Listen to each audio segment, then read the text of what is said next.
श्रीशैलेशदयापात्रं धीभक्त्यादिगुणार्णवं यतीन्द्रप्रवणं वन्दे रम्यजामातरं मुनिं लक्ष्मीनाथसमारम्भां नाथयामुनमध्यमाम् अस्मदाचार्यपर्यन्तां वन्दे गुरुपरम्परां यो नित्यमच्युतपदाम्बुजयुग्मरुक्मं व्यामोहतस्तदितराणि तृणाय मेने अस्मद्गुरोर्भगवतोऽस्य दयैकसिन्धोः रामानुजस्य चरणौ शरणं प्रपद्ये मातापिता युवतयस्तनया विभूतिः सर्वं यदेव नियमेन मदन्वजानाम् आद्यस्य नः कुलपतेर्वकुलाभिरामं श्रीभक्तदङ्घ्रिजुगलं प्रणमामि मूर्ध्ना भूतं सरश्च महदाह्वयभट्टनाथ श्रीभक्तिसारकुलशेखरयोगिवाहान् भक्ताङ्घ्रिरेणुपरकालयतीन्द्रमिश्रान् श्रीमत्पराङ्कुशमुनिं प्रणतोऽस्मि नित्यम् पितामहस्यापि पितामहाय प्राचेतसादेशफलप्रदाय श्रीभाष्यकारोत्तमदेशिकाय श्रीशैलपूर्णाय नमो नमस्तात् आचार्यानस्मदीयानपि परमगुरून् सर्वमाचार्यवर्गं श्रीमद्रामानुजाख्यं मुनिमखिल जनोद्धारणायावतीर्णं पूर्णार्यं यामुनेयं मुनिवरमथतौ रामराजीवनेत्रौ वन्दे नाथं मुनीन्द्रं शमूनाथलक्ष्मी मुकुन्दान् अस्मद्गुरुभ्यो नमः। शुक्लाम्बरधरं विष्णुं शशिवर्णं चतुर्भुजं प्रसन्नवदनं ध्यायेत् सर्वविघ्नोपशान्तये यस्य विरतवक्त्राद्याः पादिशद्याः परश्शतं विघ्नं निघ्नन्ति सततं विश्वक्सेनं तमाश्रये ज्ञानानन्दमयं देवं निर्मलस्फटिकाकृतिम् आधारं सर्वविद्यानां हयग्रीवमुपास्महे अभङ्गुरकलादानस्थूलनक्षत्वमीयुषे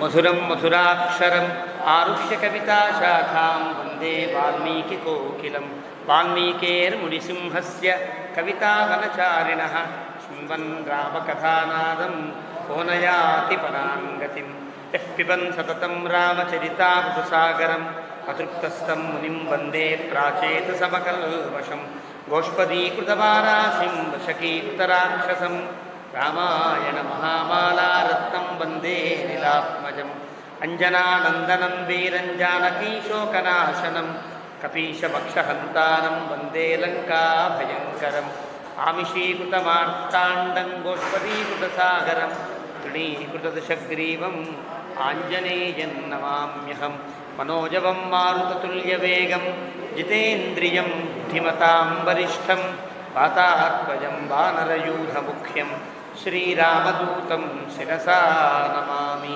उल्लङ्घ्य सिन्धोः सलिलं सलीलं यशोकबन्धिं जनकात्मजायाः आदाय तेनैव तदाह लङ्कां नमामि तं प्राञ्जलिराञ्जनेयम् आञ्जनेयवतिपाटलाननं काञ्चनाद्रिकमनीयविग्रहं पारिजाततरुमूलवासिनं भावयामि पवमाननन्दनम् रघुनाथकीर्तनं तत्र तत्र कृतमस्तकाञ्जलिं बाष्पवारि परिपूर्णलोचनं मारुतिं नमत राक्षसान्तकं वेदवेद्ये परे पुंसी जाते दशरथात्मजे वेदः प्राचेतसादासीत् साक्षात् रामायणात्मना चरितं रघुनाथस्य शतकोटिप्रविस्तरम् एकैकमक्षरं प्रोक्तं महापातकनाशनं शृण्वन् रामायणं भक्त्या यः पादं पदमेव वा स याति ब्रह्मणस्थानं ब्रह्मणा पूज्यते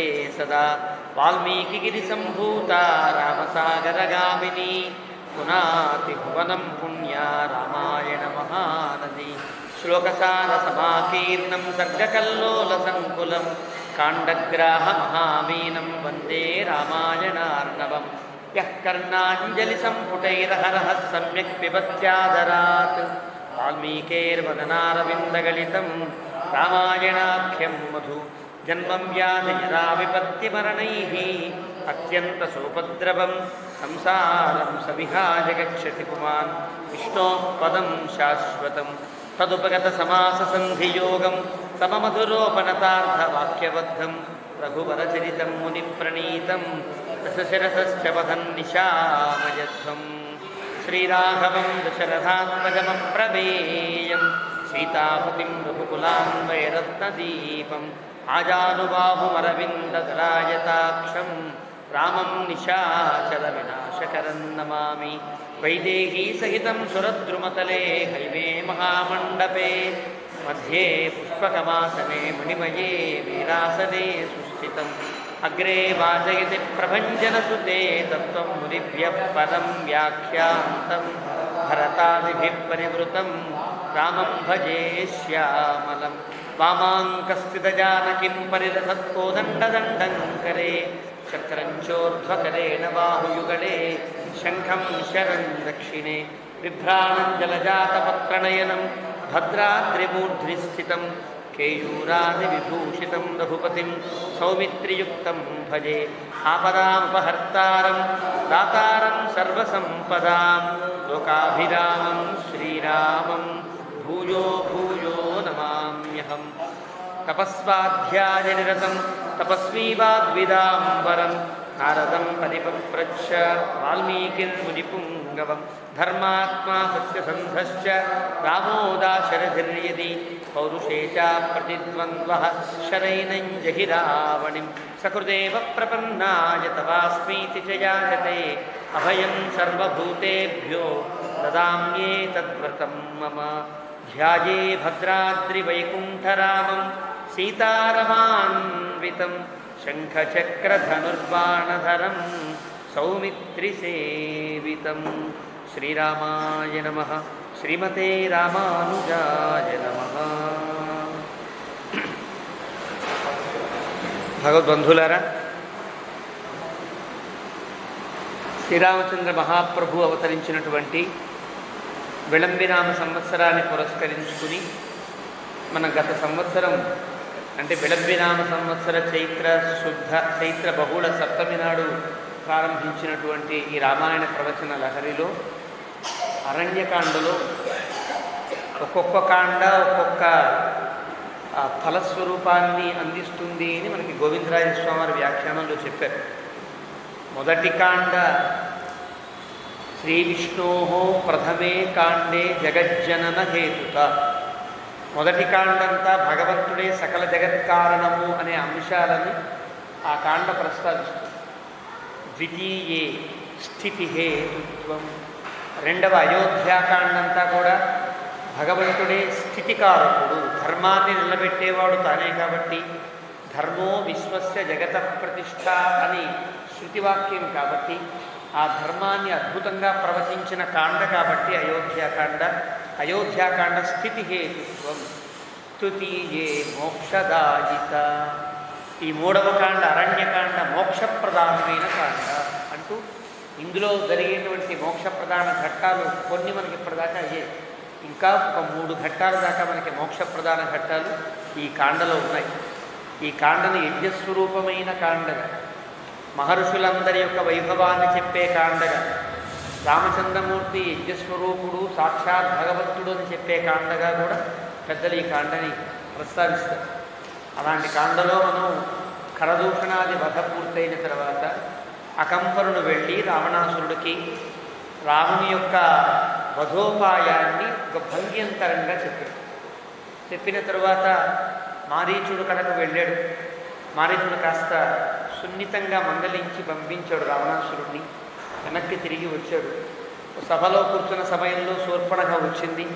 రావణాసురుడిని చాలా రెచ్చగొట్టినట్టుగా మాట్లాడింది. దాంతో మళ్ళీ కోపించిన అనే కంటే సీత పైన వ్యామోహాన్ని పెంచుకున్న రావణాసురుడు ఈ సర్గ నుండి ఉపక్రమాన్ని ప్రారంభం చేస్తాడు. యథాప్రకారంగా 27వ సర్గ నుండి ఈ కాండలో 27వ సర్గ నుండి 49వ సర్గ దాకా వ్యాఖ్యాత ప్రతి సర్గకి ఒక ధ్యాన శ్లోకాన్ని చెప్తారు.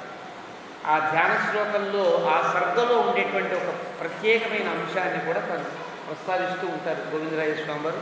దాంట్లో ఈ 35 సర్గ అనేటువంటి సర్గకి యద్వాహనస్య మాహాత్మ్యం సర్వేషాం విస్మయావహం అవతీర్ణం రఘోర్వంశే తమహం విష్ణుమాశ్రయే. రఘువంశములో రామునిగా అవతరించిన శ్రీ మహావిష్ణువుకిని ఆశ్రయించుచున్నాను అని రెండవ పాదాన్ని చెప్పారు. మొదటి భాగం అంతా యద్వాహనస్య మాహాత్మ్యం సర్వేషాం విస్మయావహం. ఎవని యొక్క వాహనము అంటే గరుత్మంతుడు, భగవంతుని యొక్క వాహనము గరుత్మంతుడు కదా. గరుత్మంతుని యొక్క చేష్టితములన్నీ ఎంత అద్భుతావహములో, అలాంటి అద్భుతావహములైన ఆశ్చర్యకరములైన వైభవములకు కారణమైన గరుత్మంతుని ఎక్కి తిరిగే శ్రీ మహావిష్ణువు నమస్కారము అని అంటారు. ఎందుకు ఈ సర్గలో గరుత్మంతుణ్ణి ప్రస్తావించారో ఈ సర్గలో ముందుకు వెళితే మనకు తెలుస్తుంది. ఇందులో గరుడ వైభవం మనకు కనిపిస్తుంది. గరుత్మంతుని యొక్క వైభవాన్ని వాల్మీకి చెబుతాడు ఈ సర్గలో. దానికోసమని అట్లాగే వారు వ్యాఖ్యానంలో ధ్యాన శ్లోకాన్ని చేశారు. తతశూర్పణఖావాక్యం తచ్చుత్వా రోమహర్షణం సచివానభ్యనుజ్ఞాయ కార్యం బుద్ధ్వా జగామసః. అప్పటిదాకా అమాత్యులందరితో కూర్చుంటే రావణాసురుడికి వాళ్ళంతా చెప్పారు, ఇప్పటికే చాలామందిని స్త్రీలను అపహరించిన పాపం నీలో ఉంది, నీకుంది, కాబట్టి వద్దని చెప్పారని వాల్మీకి చెప్పాలి. కానీ తర్వాత రావణాసురుడి మాటల్లోనే ఆ వాక్యాలు తెలుస్తాయి. వాళ్ళందరూ కూర్చుండగా శూర్పణఖ అనేక రకాలుగా మాట్లాడింది, నిందించింది, రెచ్చగొట్టింది, రాముణ్ణి పొగిడింది, ఇంకా రెచ్చగొట్టింది, సీతమ్మను పొగిడింది, ఇంకా రెచ్చగొట్టింది రావణాసురుడు.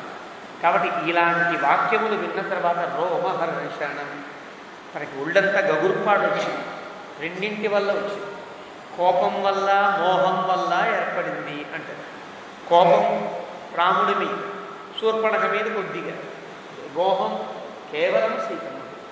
ఇలాగ కోపం మోహం రెండూ కనుక శరీరమంతా వ్యాపించినప్పుడు శరీరం ఒక రకమైనటువంటి గగుర్పాటుకు లోనైనట్టుగా రావణాసురుడు ఉన్నాడు. అక్కడంతా అమాత్యులు కూర్చుంటే నేను లేవండి, మీ నీళ్ళకి వెళ్ళిపోండి అని అనుజ్ఞయించాడు. అంటే మీతో చర్చించేది లేదు, నేనే చర్చించుకుంటా, నేనే ఆలోచిస్తా, నేనే పథకాన్ని పన్నుకుంటా, నేనే ప్రణాళిక వేసుకుంటా, మీరల్లా ఇంటికి వెళ్ళిపోండి అయ్యా అని చెప్పాడు అందరికీ. సచివా అభ్యనుజ్ఞాయ, వాళ్ళందరినీ పంపించాడు. కార్యం బుద్ధ్వా జగామసః, ఒక కార్యాన్ని మాత్రం నిశ్చయించుకున్నాడు, ఎలాగైనా సీతను అపహరించుకురావాలి. అది ఎలా? రాముడితో యుద్ధం చేసి తీసుకురావాలా బలవంతంగా, లేదా రాముడికి తెలియకుండా దొంగిలించాలా? ఈ రెంటి మీద ఒక ద్వైధీభావంతో ఉన్నాడు రావణాసురుడు. తత్కార్యం అనుగమ్యాథ యథావదుపలభ్య చ దోషాణాంచ గుణానాంచ సంప్రదార్య బలాబలం. తత్కార్యం సీతాపహరణము అనే కార్యాన్ని అనుగమ్య నిశ్చయించుకున్నాడు, ఎలాగైనా సరే తీసుకురావాలి. అది తప్పు చేస్తానా, ఒప్పు చేస్తానా, సాహసంతో తెస్తానా, దొంగతనంగా తెస్తానా, తర్వాత తీసుకురావాలి. యథావదుపలభ్యచ, తనకు తానే నడుస్తూ కొన్ని ప్లాన్లు వేసుకున్నాడు. రాముడు ఉంటాడు. రాముడా సామాన్యుడు కాడు, ఒక్కడేట.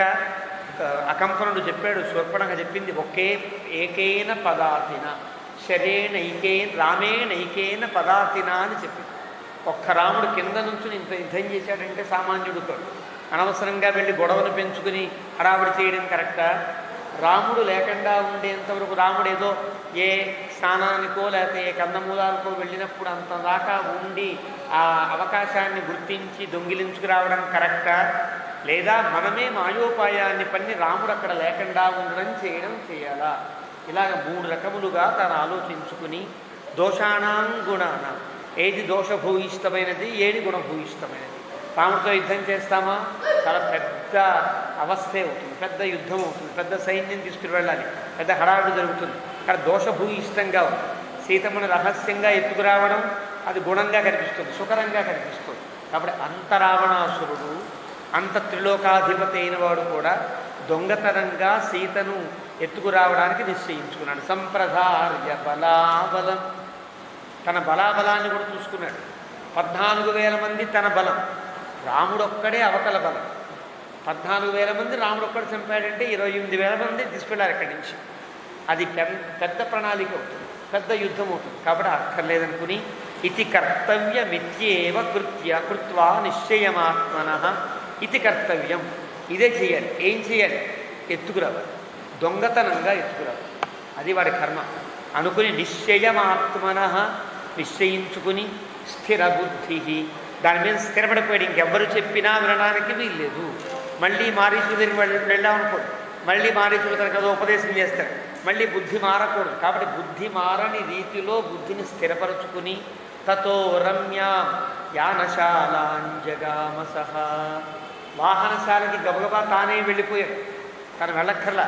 ఎవరక్కడా అని చప్పట్లు కొడితే ఎవరో ఒకళ్ళు వస్తారు. నా రథాన్ని తీసుకురండి అంటే రథాన్ని తీసుకొస్తారు, గుమ్మం ముందు పెడతారు, ఎక్కచ్చు. కానీ తాను ముసుగు వేసుకుని రహస్యంగా తనకు తాను ఒక్కడే ధ్యానశాలకి వెళ్ళాడని వాల్మీకి ఆ శ్లోకం చివరిలో హా అని ఆశ్చర్యపోయాడు. అంతవాడు ఇలా దొంగిలించడానికి బయలుదేరి దొంగలా బయలుదేరాడు మూర్ఖుడు అనుకుని ధ్యానశాల జగామహ. హా అనే పదమునకు ఆ వాక్యమునకు ఆ పదమునకు ఉండే అర్థం దొంగతనంగా వెళ్ళాడు. ఎవరికి చెప్పకుండా తను ఒక్కడే వాహనశాలకి వెళ్ళవలసిన పని లేకపోయినా తన వాహనశాల దాకా వెళ్ళాడు. అది కూడా తర్వాత వాల్మీకి చెప్తున్నాడు. యానశాలాన్ తతో గత్వా ప్రక్షన్నో రాక్షసాధిపః సూతం సంచోదయామాస రథః సంయోజ్యతామితి. అక్కడ సూతుడు ఉంటే రహస్యంగా ప్రచ్ఛన్న అనే పదమునకు అర్థం దుప్పటి కప్పుకుని దొంగతనముగా దాగినవాడై, దాగుడు మూతను కలిగినవాడై. అలా చూసుకున్నాడు, వెళ్ళాడు. సారథి దగ్గరికి వెళ్ళాడు. కొంచెం మూతేసి నేను రావణాసురుండ్రా, నేను దాసుండ్రా, వెళ్ళి రథాన్ని రెడీ చేయి అన్నాడు. ఎలా వచ్చాడో ఎందుకు వచ్చాడో తెలియదు ఆ సమయంలో కదా. అలా ప్రచ్ఛన్న వచ్చాడు. సూతం సంచోదయ సూతుడిని లేపి రథ సంయోజ్యత రథాన్ని సిద్ధం చేయి అన్నాడు. ఎందుకన్నాడంటే ఇక్కడ వ్యాఖ్యాత చెప్తారు. ఈ విషయాన్ని ఎవరికి తెలిసినా, మండోదరికి తెలిసినా తప్పని ఆపేస్తుంది, ప్రహస్తుడికి తెలిసినా తప్పని ఆపేస్తాడు. పెద్దలుగా ఉండేవాడు రావణాసుడి కంటే కొద్దిగా పెద్దలై హితం చెప్పగలిగే స్థితిలో ఉండేవారు ఎవరైనా రావణాసురుణ్ణి ఆపేస్తారు. ఇది తప్పు అంటారు. అందుకైతే యుద్ధానికి వెళదాం పదండి అంటారు. అదో పెద్ద ప్రాసెస్. కాబట్టి యుద్ధానికి వెళ్ళకూడదు, వీళ్ళకి తెలియకూడదంటే ఏం చేయాలి? దొంగతనంగా, అక్కడ దొంగతనంగా ఎత్తుకురావడానికి కాదు, ఇక్కడి నుంచి దొంగతనంగా బయలుదేరాడు. వాడు దొంగతనం ఇక్కడి నుంచి ప్రారంభం. లంక నుండే దొంగలా బయలుదేరాడు. అలా బయలుదేరిన వాడై ఏవముక్త క్షణేనైవ ఇలా చెప్పాడంటే ఇలా అనువు కాని సమయంలో ఎవరితో కబురు పంపించకుండా తనకు తానే వచ్చేటప్పటికి సారథి కంగారు పడుతూ లఘు విక్రమ అంటారు. లఘు విక్రమ అంటే ఎంత పనైనా అనాయాసంగా చేయగలిగిన వాడై. చాలా పెద్ద పని, గుర్రాలు అక్కడెక్కడ ఉంటాయి, తీసుకురావాలి, దానికి కట్టాలి, దానికి కాడి తీసుకురావాలి, ఇవన్నీ చాలా ఉంటాయి. అన్నీ గబగబా గబగబా చేసి క్షణేనైవ ఒక క్షణకాలంలో సిద్ధం చేశాడు సూతుడు రథాన్ని. రథం సంయోజయామాస తస్యాభిమతముత్తమం. మళ్ళీ వాడు రథాన్ని ఎన్నుకోవడంలో కూడా ఈ రథం కాదు, ఆ రథం, ఆ రథం కాదు, ఈ రథం అని చెప్తే వాడికి నచ్చిన రథాన్ని ఏర్పాటు చేశాడు. తస్య అభిమతం ఉత్తమం. వాడు ఏ రథంలో వెళ్ళాలో నిర్ణయించుకున్నాడు రావణాసురుడు. ఆ రథం చేయమంటే ఆ రథాన్ని చేశాడు. కాంచనం రథమాస్థాయ బంగారు స్వర్ణమయంగా ఉండే రథం అది. కామగం ఎక్కడికనుకుంటే అక్కడ పెడుతుంది, సారథికి చెప్పక్కర్లా. సారథి గుర్రాన్ని అల్లుస్తూ ఉండు, దానికి ఆహారం పెడితే చాలు. తన మనస్సులో ఇటు వెళ్ళు అటు వెళ్ళు, ఇలా దిగు ఇక్కడ ఆగు అంటే ఆగుతుంది. కామగం హేమభూషితం తన కామానికి తన కోరికకి తగినట్లుగా నడిచే రథం అది. పిశాచ వదనైర్యుక్తం ఖరై కాంచనభూషణై ఖరై మనం చెప్పుకున్నాం మనం. ఒక రకమైన గాడిదలు పూనిన రథం. ఆ గాడిదల యొక్క ముఖములు ఎలా ఉంటాయంటే పిశాచ వదనై చాలా భయంకరములైనటువంటి ముఖములు, బీభత్సావహములుగా ఉండే ముఖములతో ఉంటాయి. అలాంటి గుర్రములు కాదు, ఖరములు, గాడిదలను పూంచిన రథాన్ని ఏర్పాటు చేసుకున్నాడు. మేఘ ప్రతిమనాదేన మనం చెప్పుకున్నాం. మామూలుగా గుర్రముల రథమైతే విహారానికి వాడతాడు. ఇలాంటి కంసర గాడిదల రథాన్ని అయితే యుద్ధానికి వాడతాడు. ఏమో వెళ్ళిన తర్వాత చిన్నపాటి యుద్ధం తప్పకపోతే ఆ సమయంలో ఆ యుద్ధాన్ని తప్పించుకుంటూ తనకు తానుగా రథం మీద పరిగెత్తుకుంటూ సీతమ్మను తీసుకురావడానికి వీలుగా, దొంగతనంగా తీసుకురావడానికి వీలుగా వేగముగా పరిగెత్తి తన మాట వినే గాడిదలు కూలిన రథాన్ని ఏర్పాటు చేసుకున్నాడు. మేఘ ప్రతిమనాదేన అంటే మంచి మేఘం గర్జిస్తున్నట్టుగా సతేన ధనదానుజ. ఆ రథం బయలుదేరిన ఆకాశం వెళ్ళేటప్పటికి ఒక మేఘం గర్జిస్తున్నట్టుగా గర్జిస్తుంది. వాడెవడు? ధనదానుజ, కుబేరుడు తమ్ముడు. అంటే ప్రధాన త్రిలోకాధిపతి రావణాసురుడు అని వాల్మీకి చెప్పడం కంటే కుబేరుడంత మంచివాడి తమ్ముడు, వాడంత మంచివాడు, వీడంత వెధవ అని అనుకున్నట్లుగా ధనదానుజ, వాడి తమ్ముడు వీడు. రాక్షసాధిపతి, తగినట్టే ఉన్నాడు. రాక్షసులకు కూడా వీడు అధిపతి కదా, వాళ్ళందరి బుద్ధులు వీడికి ఏర్పడ్డాయి. శ్రీమాన్ యయౌ నద నదీపతి, మంచి ఐశ్వర్యమదయుక్తుడై నదులకు పతైన సముద్రము ప్రాంతంలో బయలుదేరాడు. సముద్రపు తీరం వెంబడే ప్రయాణం చేస్తున్నాడు. ఈ సముద్రం మొత్తాన్ని సుమారు 6-7 శ్లోకములతో వర్ణిస్తాడు సముద్ర తీరాన్ని. వాళ్ళని ఎందుకు వర్ణించాడో తర్వాత తెలుస్తుంది. ఎలా ఉన్నాడు వాడు? సశ్వేతబాలవ్యజన, శ్వేతబాలవ్యజన, తెల్లటి తోకల వెంట్రుకలతో కూడిన చామరములు కలిగినవాడు. చామరములంటే చమరీ మృగముల యొక్క బాలము తెల్లగా ఏర్పడతాయి. అది దాని ఒక దశలో నల్లగా ఉన్న వెంట్రుకలు కాస్త దశ మారిన కొద్దీ తెల్లటి వెంట్రుకలు ఏర్పడతాయి. తెల్లటి వెంట్రుకలు ఏర్పడిన ఆ వెంట్రుకలతో చామరం చేయమని ఒక రకమైన వరాన్ని ప్రసాదిస్తాడు భగవంతుడు. పరమశివుడు వరాన్ని ప్రసాదిస్తాడు. ఆ పరమశివుని యొక్క వరప్రసాదం చేత చమరీ మృగముల తోకలన్నీ చామరాలయ్యాయి. సకల దేవతలు నిన్ను ఆదరిస్తారని వరం. ఆ రకంగా అవన్నీ అలాంటి చామరాలు. శ్వేతక్షత్ర, అధిపతి కదా, తెల్లటి గొడుగు. దశానన, 10 తలకాయలు. స్నిగ్ధ వైఢూర్య సంకాశ, కాంచి దట్టమైనటువంటి వైఢూర్యముల యొక్క దండలతో ఆభరణములతో నిండి ఉన్నవాడు. తప్త కాంచన కుండల, మేలివి బంగారపు కుండలములు కలిగినవాడు. ఎందుకు ఇలా వర్ణిస్తున్నాడంటే వాడు రథం ఎక్కుతున్నప్పుడు, దిగుతున్నప్పుడు, నడుస్తున్నప్పుడు ఆ కుండరాలు ఊగుతూ ఉంటే వాల్మీకి కనిపిస్తున్నాయి. అలా బయలుదేరాడు, అంత దర్జాగా బయలుదేరాడు. వింశద్భుజ, 20 చేతుల వాడు. దశగ్రీవ, 10 తలకాయల వాడు. దర్శనీయ పరిచ్ఛద, దొంగతనానికి వెళుతూ కూడా మంచి దర్జాగా వెళుతున్నాడు. త్రిదశారి, దేవతలందరికీ వీడు శత్రువే.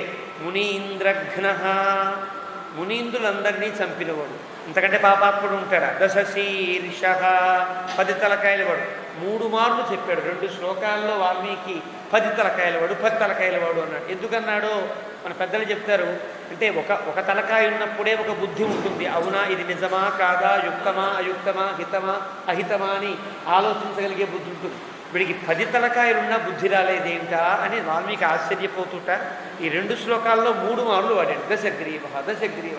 ఎందుకు లాభం? వీడు 10 తలకాయలు ఉన్నాయి, ఏం లాభం? 10 తలకాయలు ఉన్నాయి, ఏం బుద్ధిది అనుకున్నాడు వాల్మీకి.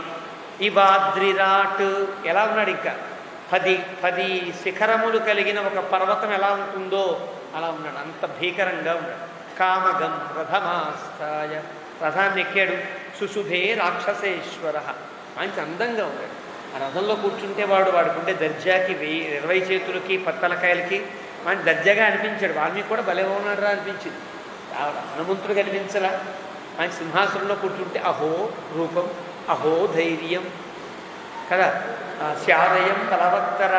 హనుమంతుడు అనుకుంటాడు ఎంత బాగున్నాడు వీడు, కానీ వీడికి ఒక్క బుద్ధి, ఈ పాడు బుద్ధి లేకుండా ఉంటే వీడు చాలా గొప్పవాడు కదా అని హనుమంతుడు అనుకున్న మాటలు ఎలాగో వాల్మీకి కూడా భలే అందంగా ఉన్నాడు వీడు అనిపించింది. విద్యున్మండలవాన్ మేఘ సబలాక ఇవాంబరే, ఆకాశంలో మంచి నల్లటి మేఘం. ఆ నల్లటి మేఘంలా వీడున్నాడు. వీడి ఒంటి మీద ఉండే ఆభరణములన్నీ తెల్లటి కొంగల్లా ఉన్నాయి. ఒక మేఘం దగ్గర తెల్లటి కొంగలు వరుసగా లైన్లో పెడుతూ ఉంటే ఎలా ప్రకాశిస్తుందో ఆకాశంలో, వీడెట్లా నల్లటి మేఘల్లా అవి తెల్లటి ఆభరణములన్నీ కొంగల్లా ప్రకాశిస్తున్నాయి అని వర్ణించాడు.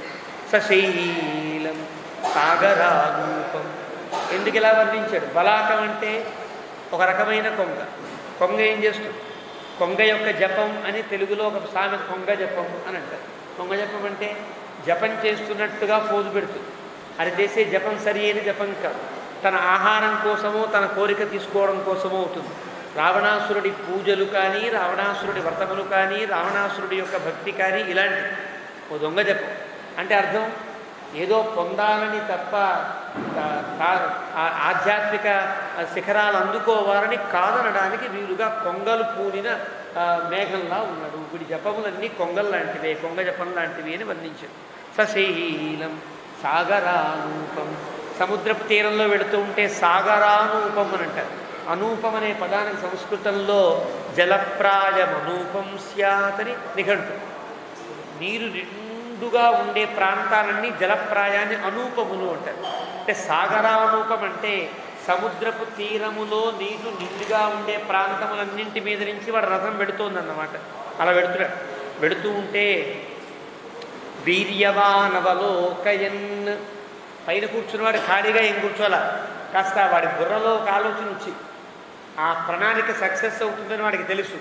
ఆ విజయవంతం కాకపోయినా దాన్ని ఎలాగ భయంకర హెచ్చరించైనా దాన్ని అమలుపరచాలనుకున్నాడు. కాబట్టి ఒక ఉపాయాన్ని పన్నిన వ్యక్తి మనసు కుదురు పడితే కొంచెం ఆహ్లాదంగా ఉండడానికి ఇష్టపడుతుంది.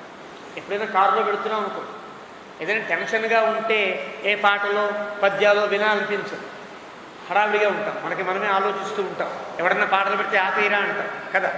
అలా కాకుండా మనసు ప్రశాంతమయ్యి అనుకున్న పనికి అనుకున్న సమయానికి అందగలము చేరగలము అనుకున్నప్పుడు ఏదైనా సరదాగా ఘంటసాల గారి పాటలో లేదా భగవద్గీత ఏదో పెట్టరా విందాం అంటానే, అలా వీడికి కూడా పైన వెళ్ళేవాడికి ఒక కుదుట పడింది మనస్సు. నేను అనుకున్న ప్రణాళిక అది విజయవంతం అవుతుంది కాబట్టి హాయిగా ఎంజాయ్ చేస్తూ వెళదాం అనిపించిందో ఏమో, కింద ఉండే ప్రకృతి మొత్తాన్ని వర్ణించుకుంటూ వెళ్తున్నాడు. సశైలం నానా పుష్పఫలైర్వృక్షై అనుకీర్ణం సహస్రశః. కింద చూస్తే చాలా వృక్షములు, చాలా ఫలవృక్షములు, పుష్పవృక్షములు, దాంతో వేల కొలది వృక్షములతో చాలా నిండుగా ఉన్నాయి ఆ ప్రాంతాలన్నీ. శీతమంగళతో యాభి, చల్లటి స్వచ్ఛమైన నీటితో ఆ సరస్సులన్నీ కనిపిస్తున్నాయి వాడికి. పద్మినీభి, ఆ సరస్సుల పద్మాలన్నీ చూస్తున్నాడు, ఆనందిస్తున్నాడు. సమంతత విశాలైరాశ్రమపదై, లంక నుండి ఎటు వెళుతున్నాడు వాడు? మారీచ ద్వీపానికి వెళుతున్నాడు. అంటే శ్రీలంక నుండి ఇప్పుడు మనం చెప్పుకోవాలంటే సరదాగా చెప్పుకోవాలంటే మారిషస్ ప్రాంతానికి వెళుతున్నాడు. శ్రీలంక నుండి మారిషస్ వైపుకు వెళ్ళేటువంటి వాడికి ఇవన్నీ చూస్తూ వెళుతుంటే అక్కడ కొన్ని గ్రామాలు కనిపించాయి, కొన్ని ఆశ్రమాలు కనిపించాయి, కొన్ని యజ్ఞశాలలు కనిపించాయి. అన్నీ చూస్తూ పెడుతున్నాడు. కదళ్యాఢకి సంపాదం, అంతేనా? అరటి తోటలు, ఆఢకి అంటే కందిచే, కందులు ఉంటాయి కదా, ఆ కందిచేలు. కదళ్యాఢకి సంపాదం, నాళికేర ఉపశోభితం, మంచి చక్కటి కొబ్బరి చెట్లతో నిండి ఉన్నటువంటి ప్రాంతాలు, అరటి చెట్లతో ఉన్న ప్రాంతాలు, కందిచేలన్నీ ఉన్నాయి. ఇవన్నీ చూసుకుంటూ వెడుతున్నాడు. తాలై సాలై తమాలైశ్చ, మధ్య వృక్షాలు, తాడి చెట్లు, తమాల వృక్షాలు అవన్నీ చాలా చక్కగా పుష్పించాయి, ఫలించాయి. అలాంటి వృక్షాలను చూసుకు వెళుతున్నాడు. కొన్ని చోట్ల నాగై సుపర్ణై గంధర్వై కిన్నరైశ్చ సహస్రశః అజైర్వా వైఖానసైర్మాషై పాలకిల్యైర్మరీచిపై. ఈ శ్లోకములన్నీ కూడా ఒకే ఒక క్రియాపదంతో ఏర్పడతాయి. ఇలా చాలా శ్లోకములు కలిపి ఒకే క్రియాపదం ఉన్నటువంటి ఆ శ్లోకాల గుంపుని కుళకం అని అంటారు. సంస్కృతంలో సాహితీ పరిభాషలో కుళకం అని అంటారు. ప్రతి శ్లోకానికి ఒక్కొక్క క్రియాపదం ఉండదు, చాలా శ్లోకాలు కలిపి ఒకే క్రియాపదం ఉంటుంది. కాళిదాసు రఘువంశంలో తన ప్రారంభ సర్గలోని ప్రథమ సర్గలోని సోహమా జన్మ శుద్ధానాం దగ్గర నుంచి 5 శ్లోకాలు రఘూణామన్వయం వక్ష్యే దాకా 5 శ్లోకాలకి ఒకే క్రియాపదం వేస్తారు. దాన్ని కులకము లేక కుళకము అని అంటారు. అలా ఇక్కడ వాల్మీకి కూడా కాదు, వాల్మీకిని చూచే తర్వాత కవులంతా ఏర్పడ్డారు కదా. అథవా కృతవాగ్ద్వారే వంశేస్మిన్ పూర్వసూరిభి, కాళిదాసు చెప్పిన మాట కదా. వాల్మీక్యాది మహాకవులందరూ చూపించిన మార్గములో నేను ప్రయాణిస్తున్నా అన్నాడు. కాబట్టి వాల్మీకిని చూచి కాళిదాసు కూడా ఆ రకమైన కుళకాన్ని చేశారని చెప్పాలి. అలా కుళకంలో నాగై మంచి బ్రహ్మాండమైనటువంటి పాముల్ని చూచాడు, సుపర్ణై గర్దలను చూచాడు, గంధర్వులను చూచాడు. ఇక్కడ నాగై అంటే కేవలం ఆకారంలో ఉండే పాములని కాదర్థం, నాగజాతీయుడు. సుపర్ణులు అంటే గృధ్రజాతీయులు అర్థం, గంధర్వులు అని అర్థం, కిన్నరుడు అర్థం. వీళ్ళంతా దేవజాతీయుల్లో వస్తారు. ఇలాంటి వాళ్ళందరినీ చూశాడు. వాళ్ళంతా పైపాదం అంతా దేవజాతీయులు, కింద పాదం అజై వైఖానసై మాషై వాలకిల్యై మరీచిపై. వైఖానసులు అని మహర్షులు, వాళ్ళు అజై అని అంటే అజై మళ్ళీ పుట్టుక ఒకసారి పుట్టిన వాళ్ళు మళ్ళీ పుట్టుక లేని వాళ్ళు మహర్షులు ఉంటారు. దాన్ని వేదం పూర్వే మహర్షయ అని కీర్తిస్తుంది. పూర్వులైన మహర్షులు వాళ్ళు వాళ్ళందరికీ ఒకే వారు పుట్టుక. మళ్ళీ ప్రళయకాలంలోనే వారి యొక్క స్వేచ్ఛామరణంతో ఉంటారు కొంతమంది. వాళ్ళని అజైహి అజమహర్షులు అంటారు. అలాంటి వాడు వైఖానసై ఏ నఖాహ తే తే వైఖానసాహ అని అరుణంలో భగవంతుని యొక్క బ్రహ్మదేవుని యొక్క గోళ్ల నుండి పుట్టినవాడు కొంతమంది మహర్షులు ఉన్నారు. వాళ్ళకి వైఖానసులు అని పేరు. ఈనాడు మనం వైఖాన సూత్రాన్ని అవలంబించే వ్యక్తులు కాదు, వీరికంటే విభిన్నమైన వారు. వారంతా పుట్టినవాళ్ళు. వాళ్ళు ఎప్పుడు వానప్రస్థంలోనే స్వీకరిస్తారు తప్ప వేరే విధానం లేకుండా అలా ఉండేవాళ్ళని వాళ్ళకి పేరు వైఖానసులు అని పేరు. అలాంటి వైఖానసులు కొంతమంది మహర్షులు. మాషైహి అంటే మాషగోత్రీయులైన మహర్షులు అంటారు. మాషైహి అంటే మినుగులని కాదంట, మాషగోత్రీకులైన వాళ్ళని కూడా మాష మహర్షులు అని అంటారు. వాళ్ళు వాలఖిల్యేహి బ్రహ్మదేవుని యొక్క వెన్నుపూస నుండి పుట్టిన వాడు కొందరు. దాన్ని ఆ బాలము అని అంటారు, బ్రహ్మబాలం అని అంటారు. ఈ మెడ వెనక నుండి క్రింద భాగము దాకా ఉండేటువంటి వెన్నుపూస నుండి పుట్టిన మహర్షులు చాలా వెన్నెముకల్లాంటి మహర్షులు. వాళ్ళకి వాలఖిల్యులు అని పేరు. వాళ్ళు చాలా గొప్ప మహర్షులలో వస్తారు. మరీచిపైహి మరీచిపైహి అంటే మరీచి అంటే మిరియములను మిరియముల చెట్లతో ఉండేటువంటి ఆ గుబుళ్లలోనే ఉండేవారు కొంతమంది. ఎందుకో వాళ్ళకి ఆ పేరు. మిరియాలు ఉంటాయి కదా, ఆ మిరియములతో ఉండే చెట్ల క్రిందనే వాళ్ళు వాళ్ళకుంటే ఆ ఘాటో వాళ్ళకి ఉపాసనకి అది తగునో కొన్ని నియమాలు ఉంటాయి. కొన్ని ధాన్యములు కొన్ని సంప్రదాయముల వారికి కొన్ని ఆచారములకి వర్తిస్తాయి. ఉదాహరణకి మామూలు ధాన్యం సాధారణంగా ఉంటుంది. శ్రౌతంలో నీవార ధాన్యాన్ని వాడతారు, ఒక్కొక్క దగ్గర ఒక ధాన్యాన్ని వాడతారు. ఒక నల్ల నువ్వులు వాడితే ఆ ఆభిచారిక హోమంలోకి ఏర్పడతాయి. దేవతా హోమం చేస్తున్నప్పుడు కూడా ఈ తెల్ల నువ్వులు వాడతారు, నల్ల నువ్వులు వాడతారు. తెల్ల నువ్వులు భూత ప్రేత పిశాచాదులన్నీ పోవడానికి వీలుగా నృసింహ మంత్రంతో చేసే హోమం అంతా తెల్ల నువ్వులతో వాడతారు. ఇలా కొన్ని నియమాలు ఉంటాయి. వాళ్ళు చేసే ఉపాసనని బట్టి కూడా ధాన్యాన్ని వాళ్ళు స్వీకరిస్తారు. అలాంటి మహర్షులు కొందరు. అత్యంత నియతాహారై చాలా నియమబద్ధంగా ఆహారాన్ని స్వీకరించేవాడు కొందరు. మరి శోభితం పరమర్షిభి అలాంటి మహర్షులందరినీ చూశాడు. జితకామైశ్చ సిద్ధైశ్చ మనకు ఏ కోరికలు లేవు, సిద్ధులే. కానీ తపస్సు ఎందుకు చేస్తున్నారు? కేవలం దైవాన్ని పొందడం కోసమే తప్ప వాళ్ళకి వేరే ఇతర కోరికలే లేవు. అంతకంటే వాళ్ళతో పాటు చారణై రూపశోభితం చారణులు అనే ఓ దేవతా జాతి ఉంటుంది. వాళ్ళెలా ఉంటారు? వాళ్ళు చాలా ఆనందంగా ఉంటారు.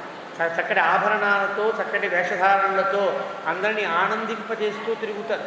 మహర్షులందరికీ ఆనందాన్ని కలిగిస్తారు. ఎవ్వరిని డిస్టర్బ్ చేయకుండా మహర్షులకు కొంత ఆనందము కలిగించడం కోసమే తిరిగే ఒక జాతి చారణ జాతీయం. అంటే వాళ్ళు కొంచెం ఎంటర్టైన్మెంట్ అంటారు. ఎప్పుడు మహర్షులు ఎప్పుడు అలా ధ్యానం చేస్తూ కూర్చున్న మహర్షులకి ఎప్పుడైనా కాస్త కొంచెం విశ్రాంతిని పొందినప్పుడు ఈ చారణలు వచ్చి ఓ మంచి మాటలు చెప్పడమో, లోకములలో ఉండేటువంటి అంశములు చెప్పడమో, లేదా వాళ్ళని సేద తీర్చడమో, వాళ్ళని సేవించడమో చేసి వెళ్ళే జాతి ఒకటి చారణ. చారణ అంటే అర్థం అదే, ఎప్పుడూ తిరుగుతూ ఉండే జాతి. అలాంటి వాళ్ళు దివ్యాభరణ మాల్యాభి చాలా ఆభరణాలు ధరించారు. వాళ్ళు ఎందుకు ఎలా ఉంటారంటే ఒక్కసారి అప్పటిదాకా నారబట్టలతో గడ్డాలు మీసాలతో అది ఒక కాడన పట్టినటువంటి దుస్తులతో ఉండేటువంటి మహర్షులకి ఒకసారి దేవతామూర్తులు చూడగానే ప్రసన్నమైన మానసం కలుగుతుందని చెప్పడం కోసం కూడా వాళ్ళు తిరుగుతూ ఉంటారట. దివ్య రూపాభిరాశ వాళ్ళు దివ్యమైన రూపాలతో ఉంటారు. క్రీడారతి విధిజ్ఞాభి క్రీడారతి మంచి నాట్యం చేయడంలో కానీ ఆటలు ఆడడంలో కానీ చాలా గొప్ప నేర్పరుడైన అప్సరసులందరినీ వేల కొలది చూశాడు. సేవితం దేవపత్నీభి శ్రీమతీభి శ్రియావృతం దేవదానవగంధ సంఘైశ్చ చరితం స్వమృతాశిభి దేవతలంతా తమ పత్తులతో విహరించే ప్రదేశాలు చూశాడు. అక్కడ అమృతాన్ని తినేటువంటి దేవదానవ సంఘములను చూశాడు. ఇక్కడ ఒక ఆశ్చర్యం కలుగుతుంది. దేవతల అమృతాన్ని తిన్నారు, బాగానే ఉంది. దానవుల అమృతాన్ని తింటారా? తింటేవాడు చావరు కదా, వాళ్ళకి అందించకుండా కదా జగన్మోహిని అవతారం ఏర్పడింది. మరి ఇక్కడ వాల్మీకి ఏం చెప్పాడు? దేవదానవ సంఘైశ్చ చరితంతు అమృతాశిభి అని చెప్పాడు. దేవదానవులు ఇద్దరూ కూడా అమృతం తినే దేవదానవుల సంఘములను కూడా చూశారు. అక్కడ అమృతం అనే దానికి అర్థం ఏం చెప్పాలో మనుస్మృతిలో చెప్తారు. ఋతామృతాంజీవేత అని మనుస్మృతిలో ఒక దగ్గర ఋతము అయినటువంటి ఆహారంతో అమృతమైన ఆహారంతో బతకండి అని వాక్యం చెప్పి, ఋతాం అంటే వాళ్ళకి వాళ్ళు వంశశిలాదిభి అంటే ఒక వంశవృత్తిని అంటే యాచన వృత్తిని అవలంబించి కానీ, లేదా ఒక పంట నూర్చిన తర్వాత ధాన్యం చాలా కింద పడుతుంది, ఆ ధాన్యాన్ని ఏరుకుని కానీ తినేవాళ్ళని వంశవృత్తిని అవలంబించేవారంటారు. మహర్షులు ఎప్పుడు కూడా ప్రత్యేక ధాన్యాన్ని చేరు. ఒక పంట పొలం ఉందనుకో, ఆ పంట పొలంలో రైతు మొత్తం పంట అంతా తీసేసి వెళ్ళిపోతాడు, ఇంకా పంటను పట్టించుకోడు. ఆ సమయంలో అక్కడ ఉండే ధాన్యాన్ని ఏరుకుని వాళ్ళు తెచ్చుకుంటారు.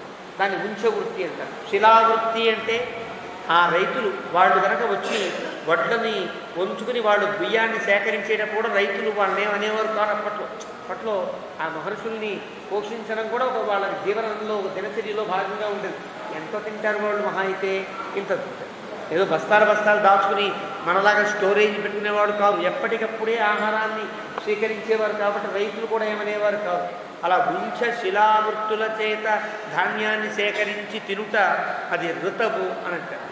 అమృతం అంటే వాళ్ళు ఆహారం అక్కర్లేదని కూర్చుంటే ఎవరో తెచ్చి ఆహారాన్ని ఇస్తే ఆహారాన్ని తింటారు. లేదా అక్కడ అయాచితంగా దొరికినటువంటి అక్కడ ఉంటుంది ఏదో ఆహారం, ఏదో పండు దొరికింది, ఆ పండు తినేస్తారు. ఆకలి వేసింది, కొన్ని ఆకులు నమిలి రసాన్ని మింగి ఆ పిప్పిని గుమ్మి మంచిని తాగేస్తారు. ఏదో కడుపులో ఏదో ఒకటి ఘనాహారం వెళ్ళడమే లక్ష్యం కదా, ఏదో పెడుతుంది. అలా తినేవాడు అలా తినడాన్ని, అయాచితమైన ఆహారాన్ని స్వీకరించడాన్ని అమృతము అని అంటారు. మనమైనా సరే ఎవడిని యాచించకుండా, ఎవడి కడుపు కొట్టకుండా, ఎవడి పొట్ట తీయకుండా కనుక ఆహారాన్ని సంపాదించుకుని తింటే అది అమృతాహారం. మనుస్మృతి యొక్క వాక్యాన్ని పట్టు.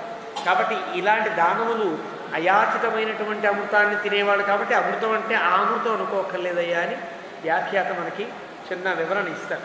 హంస క్రౌంచ ప్లవాకీర్ణం, హంసలు క్రౌంచ పక్షులు, ప్లవాకీర్ణం నీటి కొంగలంటారు, లేదా నీటి బెగ్గురు పక్షులు అంటారు. ఇలాంటి ఆ చెట్ల ఆ పక్షులన్నింటినీ చూచాడు. సారస పక్షులు అంటే బెగ్గురు పక్షులు. ప్లవాకీర్ణం కప్పలతో నిండి ఉన్నది. సంప్రణాదితం సారస పక్షులు అరుస్తూ ఉంటే అలా అరుపులన్నీ విన్నాడు. వైడూర్య ప్రస్తరం రమ్యం స్నిగ్ధం సాగర తేజస. ఆ సముద్రపు తీరంలో చూస్తే రత్నాలన్నీ సముద్ర తీరంలో ఆరవేసినట్లుగా ఉన్నాయి. అది ఉప్పు మళ్ళో తెలియదు, రత్నాల మళ్ళో తెలియదు. అలాంటి రత్నాల మళ్ళన్నీ చూసుకుంటూ వెడుతున్నాడు రావణాసురుడు. పాండురాణి విశాలాని దివ్యమాల్యయుతాని చ తూర్య గీతాభిజుష్టాని విమానాని సమంతతః. పాండురాణి విశాలాని, తెల్లటి విశాలములైన దివ్యమాల్య యుతములైనటువంటి తూర్య గీతాభిజుష్టాని. మంచి తూర్యం అంటే తౌర్యత్రికం అని అంటారు. గీతం నృత్యంచ వాద్యంచ ఇది కలిపి మూడింటిని తౌర్యత్రికం అంటారు.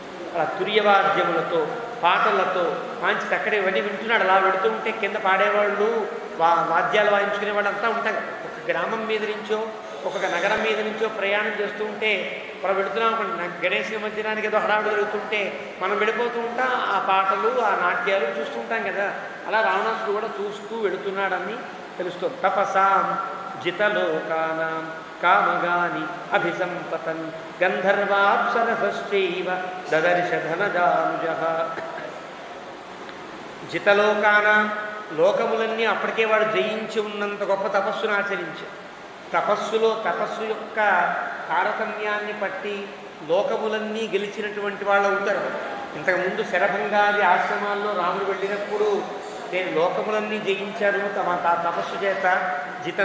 జితంతే తపసా లోకా, ఆ లోకములని నీకు ఇస్తాను రామా అంటే రాముడే ఉంటాడు. అహమేవ ఆహరిష్యామి, నేనే సంపాదించుకుంటాను మహర్షి, నాకు ఆ లోకములు అక్కర్లా. ఎక్కడ ఆవాసం త్వహమిచ్చామి, ఎక్కడ ఉండమంటారో చెప్పండి అని అడుగుతారు. అలాగా తమ తపశ్శక్తి చేత లోకములన్నీ గెలిచే మహర్షులు ఉంటారు. వాళ్ళకి లోకాలన్నీ వశమైనా కూడా లోకాలు వాళ్ళకి అక్కర్లా. వాళ్ళ తపస్సు యొక్క విలువ అంతది, లోకములన్నీ జయించినంత విలువ. కానీ లోకాలను వాడు కోరరు. అలాంటి మహర్షులంతా కింద ఉంటే వాళ్ళందరినీ చూశాడు. గంధర్వులు, అప్సరసులు ఇలా చూసుకుంటూ పెడుతున్నాడు. నిర్యాసరసమూలానా, మూలకములని చెట్లు ఉంటాయి. ఆ ఆ మూలకమల చెట్లే మనం తెలుగులో ఇంగువ చెట్లు అంటాం. ఇంగువ చెట్టు, దానికి మూలము నుండి కూడా ఇంగువ కారుతూ, నిర్యాసం అంటే ఇంగువ అని అర్థం. అర్థం దాన్ని హింగు వృక్షాలు అంటారు. సంస్కృతంలో ఉండే హింగునే తెలుగులో మనం ఇంగువ అంటాం. హింగుహు అనే ఉకారాంత శబ్దం.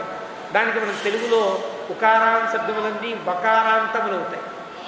శివ, శంభు, శంభువు అవుతుంది. ధేనువు, ధేనువు. అలాగా అలా ఉండేటువంటి శబ్దంతో ఇంగువ అనే పదం ఏర్పడుతుంది. హింగు వృక్షాల నుండి ఏర్పడే బంక, చెట్ల బంకకి ఇంగువ అని. అలాంటి వృక్షములన్నీ అలా కారుతుండే వృక్షాలు చూశారు. ఇదంతా వర్ణన, ప్రాకృతికమైన వర్ణన కదా. ఎప్పుడైనా మహాకావ్యంలో ప్రకృతి వర్ణనలో కూడా తగినట్టు ఉంటాయి. ఇష్టం వచ్చినట్టుగా ప్రకృతిని వర్ణించాలి కాబట్టి వర్ణిస్తే బాగుండదు. అతని ప్రయాణంలో వర్ణిస్తూ అతనికి ఉండే వినోదాన్ని, మనకు ఒక చిన్న విజ్ఞానాన్ని కలిగిస్తూ వాల్మీకి వివరిస్తున్నట్టు లెక్క. అలాంటి చందనానాం సహస్రశ, వాడి ఇంగువ వృక్షాల్ని, చందన వృక్షాన్ని కూడా చూసుకుంటూ వనాని పశ్యన్ సౌమ్యాని తృప్తికరాణి చ. ఎందువల్లంటే ఆ చంద్రపు చెట్ల పక్కన నుంచి పెడుతూ ఉంటే ఆ సువాసన వస్తుంది, ఆ ఘ్రాణ తృప్తి కలుగుతుంది. ముక్కులన్నీ హాయిగా సువాసనతో నిండిపోయాయి. అలా సువాసనలన్నీ పీలుస్తూ ఆ నాట్యాలు గీతాలు వింటూ వాడు బయలుదేరి పెడుతున్నాడు. అగరూణాంచ ముఖ్యానా వనాని ఉపవనాని చ తక్కోలానాంచ జాత్యానాం ఫలానాంచ సుగంధినాం. తక్కోల వృక్షం ఆ చెట్ల యొక్క సుగంధ. అలాగే అగరూణం, అగరు వృక్షములు అంటారు. సుగంధాలను విరజిమ్మే చెట్లు, పూలు, కాడలు, ఆ త్వక్కులు కలిగేటువంటి చెట్లన్నీ ఉన్నాయి. అవన్నీ చూసుకుంటూ పెడుతున్నాం. అవన్నీ కూడా ఫలానాంచ సుగంధిన, ఆ చెట్ల పళ్ళు కూడా సుగంధమయములే ఉంటాయి. పుష్పాని చ తమాలస్య, తమాల వృక్షాన్ని చాలా గుంపురుగా ఆ పుష్పాలు పూస్తే ఆ పుష్పాలతో నిండి ఉన్నటువంటి తమాల వృక్షాన్ని, తమాల వృక్షాలతో నిండి ఉన్నటువంటి పొదలను, అలాగే మరిచస్య అంటే మిరియముల యొక్క చెట్లని కూడా, మరీచిపై అని అక్కడ వాక్యానికి 2 అర్థాలు రాస్తారు. దాని ఒక అర్థం చెప్పి పైకి వచ్చేసాను పొరపాటుగా. మరీచిపై అంటే కొంతమంది మహర్షులట మిరియపు వృక్షముల కింద ఉండేవాళ్ళని ఒక అర్థం. రెండోది సూర్యకిరణములను మాత్రమే తిని బతికేవాళ్ళని ఒక. అక్కడ మరీచిపైన దగ్గర ఆ అర్థాన్ని కూడా చెప్పాలి. ఇక్కడ మరీచిభి ఇంగువ వృక్షాలు, మిరియాల వృక్షాలు కూడా ఉన్నాయి. ముక్తానాంచ సమూహాని సుష్యమాణాని తీరత, ఆ సముద్రపు తీరంలో ముత్యములన్నీ ఎండబోసున్నాయి. అంటే అక్కడ ఉండేటువంటి ఆ సాగర ప్రాంతంలో ఉండేవాళ్ళంతా చేపలు పట్టినట్టుగా కూడా ముత్యాలు పడతారు. అప్పుడు విపరీతమైన ముత్యాలు, ఆ ముత్యాలని జాగ్రత్తగా తీసి ఆల్చిప్పల్లోంచి ఆ ముత్యాలన్నీ కడిగి ఆరబెడతారు. ఆ కడిగిన ఆరబెట్టిన ముత్యాలన్నీ కూడా అమ్ముకుంటారు, ఏదో అవుతుంది. అలాంటి ఆరబెట్టిన ముత్యముల యొక్క మడులను కూడా రావణాసుడు చూశాడు. శంఖానాం ప్రస్తరంచైవ, శంఖాలు ఏరేవాడు కొందరు ఉంటారు, అలా శంఖాలని కూడా చూశాడు. ప్రబాళని చయంతథా కాంచనాని చ శైలాని రాజతాని సర్వశ, మంచి చిగుళ్లతో నిండినటువంటి వృక్షములు, అలాగే బంగారు శిఖరాలతో ఉండే వృక్షాలు, రాజతములతో ఉండే శిఖరాలు ఉంటాయి. పైనుంచి మనకి కొండల యొక్క విలువ మనకు తెలియదు. పైనుంచి పెడుతున్నప్పుడు కొండల కిందకి చూస్తే కొండల పైన మనకి, ఉదాహరణకి మీరు పల్నాడు ప్రాంతం నుంచి నాపరాడు తెప్పించారు, కొండరాళ్ళు నాపరాలు తెప్పించి కట్ చేస్తారు నాపరాలు. ఆ కట్ చేసిన నాపరాళ్ళల్లో కూడా మన కళ్ళకి బంగారంలా మెరిసే చిన్న చిన్న రాళ్ళ ముక్కలు, వెండిలా మెరిసే రాళ్ళ ముక్కలు ఉంటాయి. ఇవన్నీ ధాతు రూపములు అంటారు. అంటే సహజంగా ప్రకృతిలో కొండలలో మట్టిలో ఏర్పడే ధాతు నిష్పన్నములైన రూపాలు ఇవి. మనం కట్ చేసే వాటిలోనే ఇలా కనిపిస్తూ ఉంటే కొండల శిఖరముల మీద ఎలా కనిపిస్తాయి? ఆ కొండల శిఖరాల మీద అనేక రకాల ధాతువులు కనిపిస్తే దాని మీద వెలుతురు పడింది అనుకోండి, అది బంగారంలా వెండిలా మెరుస్తూ ఉంటాయి. అలా బంగారంలా వెండిలా మెరిసే శిఖరములు కలిగిన పర్వతాలను చూస్తూ వెడుతున్నాడు. ప్రస్రవాణి మనోజ్ఞాని, ఇంకా ఆ కొండల మీద నుంచి జాలువారేటువంటి జలపాతాన్ని చూస్తున్నాడు. మనోజ్ఞములుగా ఉన్నాయి, ప్రసన్నములైనటువంటి ఆ హ్రదములు, ఆ కొండ మీద ఉండేటువంటి చిన్న చిన్న నీటి గుంటలు, అలాంటివన్నీ చూశాడు. ధనధాన్యోపపన్నాని, కొన్ని గ్రామాలను కొన్ని పట్టణములు ధనధాన్యోపపన్నాని, ధనముతో ధాన్యముతో నిండి ఉన్నాయి. శ్రీరత్నై శోభితాని చ, ఆడవాళ్ళందరూ కూడా చాలా చక్కటి ఆభరణాలతో వాళ్ళంతా ప్రకాశిస్తున్నారు. హస్త్యశ్వరథగాఢాని, ఏదో ఒక పట్టణం, ఏ నగరం చూశాడో తెలియదు, వాల్మీకి చెప్పాల. మంచి ఏనుగులు, గుర్రాలు, రథములు, అలాంటి నగరాన్ని అవలోకయన్, నగరములన్నీ చూస్తూ వెడుతున్నాడు. తం సమం సర్వత స్నిగ్ధం మృదు సంస్పర్శమానుతం అనూపం సింధురాజస్య దదర్శ త్రిదివోపమం. అలాగే సర్వత స్నిగ్ధం, అంతటా కూడా నిండి ఉన్న అద్భుతమైనటువంటి ఒక కాంతి, పట్టణపు కాంతి. పట్టణం ఈసురోమంటో ఊసురోమంటో లేదు, చాలా ధనధాన్యయుతంగా ఉంటే ఆ పట్టణం చాలా అందంగా ఉంటుంది కదా, అలాంటి అందమైన పట్టణాన్ని చూస్తున్నాడు. తత్ర అపశ్యతు మేఘాభం, ఆ వెళుతూ ఉంటే ఒక పెద్ద మర్రి చెట్టు చూశాడు. దానికి సుభద్రం అని పేరు. సుభద్రం అనే పెద్ద మర్రి చెట్టు. ఆ న్యగ్రోధం ఋషుభిర్వృతం, చూస్తే ఆశ్చర్యకరంగా అది ఎంత ఉందంటే 100 యోజనాల పొడుగుందా అనిపిస్తుంది ఆ మర్రి చెట్టు. దాని కొమ్మలు 100 యోజనాల పొడవున్నట్లుగా అనిపించింది వాల్మీకి. అంత పెద్ద చెట్టు. ఆ చెట్టు మీద, ఆ చెట్టు కొమ్మ మీద ఎన్నో వేల మంది మహర్షుల్ని గమనించాడు. వాళ్ళందరినీ చూశాడు. ఇది ఎందుకు చెప్పాడంటే, ఈ చెట్టు గరుత్మంతుడి కథకి సంబంధించినది అని ఇక్కడి నుంచి గరుత్మంతుడి కథ చెప్తున్నాడు. అదేం చెట్టో తెలుసునా? సుభద్రము అనే చెట్టు. సుభద్రం అనగా ఒకనాడు తన తల్లి యొక్క దాస్య విముక్తి కోసమని గరుత్మంతుడు అమృతాహరణం కోసం, అమృతాన్ని ఎత్తుకురావడం కోసం బయలుదేరాడు. అమృతాన్ని దొంగిలించుకురావడం కోసం బయలుదేరిన గరుత్మంతుడు మధ్యలో ఆకలి వేసి ఆహారం కోసమని ఒక పెద్ద ఏనుగుని, పెద్ద తాబేరుని పట్టుకున్నాడు. దీని కథ వేరే పురాణాంతరాల్లో ఉంది, అంత కథలోతుకు వెళ్ళదు. పెద్ద ఏనుగుని తాబేరుని పట్టుకుని రెండు కాళ్ళ గోళ్లతో పట్టుకుని బయలుదేరి వస్తూ ఉంటే ఆ చెట్టు మీద ఆగి అక్కడ తిందామనుకున్నాడు. పెద్ద చెట్టు కదా, అది పెద్ద హెలిప్యాడ్కి దిగడానికి వీలుగా ఉండేటువంటి ఒక ప్రాంతంలా అనిపించింది. మెల్లగా దిగాడు. ఆ దిగినప్పుడు అతని వేగానికి ఒక కొమ్మ విరిగిపోయింది, పెద్ద కొమ్మ విరిగిపోయింది. ఆ కొమ్మ మీద మహర్షులంతా, వీళ్ళు బాలకిల్యాది మహర్షులంతా ఉంటే అయ్యో నా వల్ల వీళ్ళందరికీ అపకారం కలుగుతోంది అని ఆ రెంటిని ఒక కాళ్ళతో పట్టుకుని, అంటే ఆయన గొప్పతనాన్ని చెప్తున్నాడు వాల్మీకి ఆయన కథ. రెండవ కాళ్ళతో కొమ్మను పట్టుకుని మహర్షులకి ఏం కాకుండా ఆ చెట్టు మీద అక్కడ చెట్టు మీద ఇంకా ఇది మహర్షులు ఉండే చెట్టుని గుర్తించిన వాడే గరుత్మంతుడు. వీళ్ళు ఈ ఇద్దరిని వాళ్ళని కూడా మెల్లగా తీసుకుని బయలుదేరుతూ ఉంటే మధ్యలో ఈ కొమ్మ మీద ఉండే కొంతమంది రాక్షసులు లాంటి వాళ్ళు మహర్షులు ఏడిపిస్తున్నారు గుర్తించారు. అంటే ఒక కాలితో చెట్టు, ఆ చెట్టు మీద అనేక వేల మంది మహర్షులు, ఒక కాలితో తన ఆహారంగా ఎన్నుకున్నటువంటి శాపగ్రస్తులైనటువంటి ఒక గజము, ఒక కచ్చపము, 2 ఉన్నాయి. దీన్ని విడవకూడదు. వాడికి శాప విముక్తి ఎలా కలుగుతుందంటే ఇతని ఆహారంగా భుజిస్తేనే శాపవిముక్తి, అది వేరే కథ. వాటిని విడవకూడదు. మహర్షులను విడిస్తే వాళ్ళకి ప్రమాదం ఏర్పడుతుంది. ఆ కొమ్మ మీదే దుర్మార్గులు కొంతమంది మహర్షుల్ని ఏడిపించడానికి ప్రయత్నం చేస్తానని తెలిసి తన ముక్కుతో వాటితో యుద్ధం చేస్తూ గరుత్మంతుడు చాలా ఒక నైపుణ్యంగా కొమ్మని మెల్లగా దిప్పి మహర్షులను కాపాడాడు అనే కథని ఇక్కడ చెప్తారు. తస్యతాం యస్య హస్తినమాదాయ, ఒక ఏనుగును పట్టుకున్నాడు.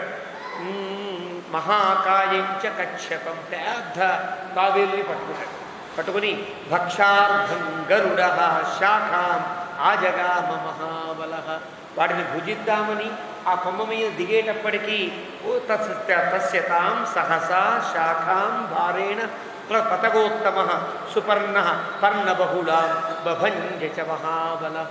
అతని వేగానికి కొమ్మ విరిగిపోయింది. తత్ర వైఖానసాః మాషాః బాలఖీయాః మరీచిపాః అజాః బభూవుః ధూమ్రాశ్చ సంగతాః పరమర్షయః.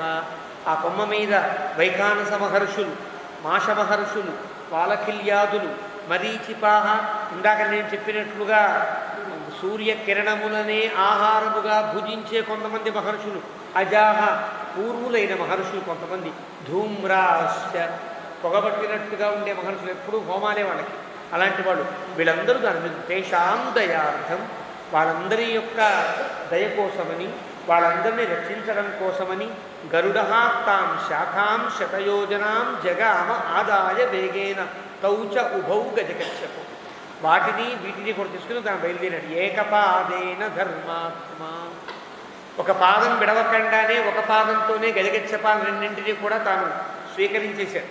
స్వీకరించి నిషాద విషయం హత్వా, ఆ మహర్షులకి ఇబ్బంది కలిగించే నిషాదులైనటువంటి రాక్షసులందరినీ కూడా సంహరించాడు. శాఖయా పతగోత్తమ ప్రహర్షమతులం లేభే మోక్షయిత్వా మహామునీన్. వాళ్ళందరినీ జాగ్రత్తగా ఒక దగ్గర కొమ్మని మెల్లగా దిప్పే, మహర్షులారా మీరు సుఖంగా ఉండండి అని వెళ్ళిపోతే వాళ్ళంతా ఆశీర్వదించారు. ఆ ఆశీర్వాదంతో ఆయనకి ఇంకా ఆనందం కలిగి సతేనైవ ప్రహర్షేణ, ఇంతమంది మహర్షుల యొక్క ఆశీర్వచనాన్ని పొందే కదా అని ద్విగుణీకృత విక్రమ, రెండింతలైన గొప్ప పరాక్రమము కలిగిన వాడే గరుత్మంతుడు వెళ్ళాడు అమృతానయనార్థం, అమృతం తీసుకురావడం కోసమని. చకారమతిమాన్మతి, అది గరుత్మంతుడి కథ. ఈ కథ చెప్పడంలో తాత్పర్యమే రెండుగా ఆలోచించాలి. దొంగతనాన్ని ఆచరించడం కూడా ఒక్కొక్కసారి ధర్మం అని పిలవబడుతుంది.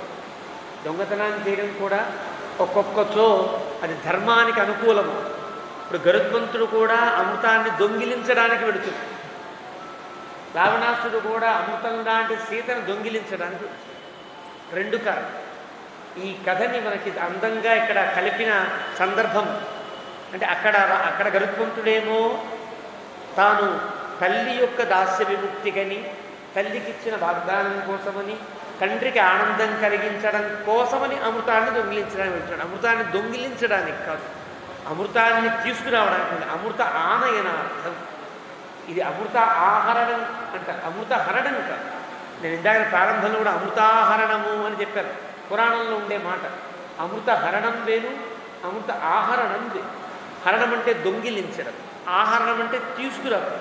ధైర్యంగా వాళ్ళతో యుద్ధం చేసి ఇనప కచ్చడాలన్నీ పగలగొట్టి దేవతలందరినీ జయించి అమృతాన్ని తీసుకొస్తారు. అది కదా ధర్మబద్ధమైనటువంటి తీసుకురావడం అంటే. కానీ వీడో దొంగతనం. దేనికా దొంగతనం? అమృతం లాంటి సీతను దొంగిలించుకురావు. దానికి మహర్షుల ఆశీర్వాదాన్ని పొందినవాడేమో గరుత్మంతుడు. వీడో మారీచుడు దగ్గరికి వెళ్ళేవాడు. మహర్షుల ఆశీర్వాదానికి అక్కర్లా, మారీచుడు లాంటి మాయోపాయం పొందినవాడు. అంటే ఇద్దరి యొక్క వ్యక్తిత్వాలు మన కళ్ళ ముందు చూపిస్తున్నాడు. ఒకడు అమృతాన్ని హరించేవాడే, ఒకడు అమృతాన్ని లాంటి సీతమ్మను హరించడానికి బయలుదేరిన వాడే. అతడు తన తల్లికి కోసం, తల్లి ఆనందం కోసం, తండ్రి ఆనందం కోసం పెడుతున్నాడు. వీడి కామం కోసం పెడుతున్నాడు. ఎప్పుడైనా కోరిక ఎట్లా ఉండొచ్చు? మన ఆశ్రయించి ఉన్నవారినో మన పెద్దల యొక్క కోరిక తీర్చేటట్టుగా ఏం చేసినా అది ధర్మబద్ధం. మన కోరిక కోసమో మన మోహం కోసమో చేసిన పని కీడు కలిగిస్తుంది. వీడేమో తాను అనుభవించాలని పెడుతున్నాడు. అమృతం తన చుక్క తనకు అక్కర్లా. ఎవరికి అమృతం? నాగులకు ఇవ్వడానికి. కేవలం తల్లి తను తాగేయచ్చు. తల్లి తను తాగేస్తే ఇంకా వాళ్ళకి చావు లేదు కదా. ఇంకా వాడితో నాగులతో యుద్ధం చేయడం ఎంతసేపు? నాగుల మీద కోపంతోనూ నాగులని సంహరించలేకనో కాదు కదా. నాగుల తల్లి అయిన కద్రువకిచ్చిన మాటకు కట్టుబడి వెళ్ళాడు గరుత్మంతుడు.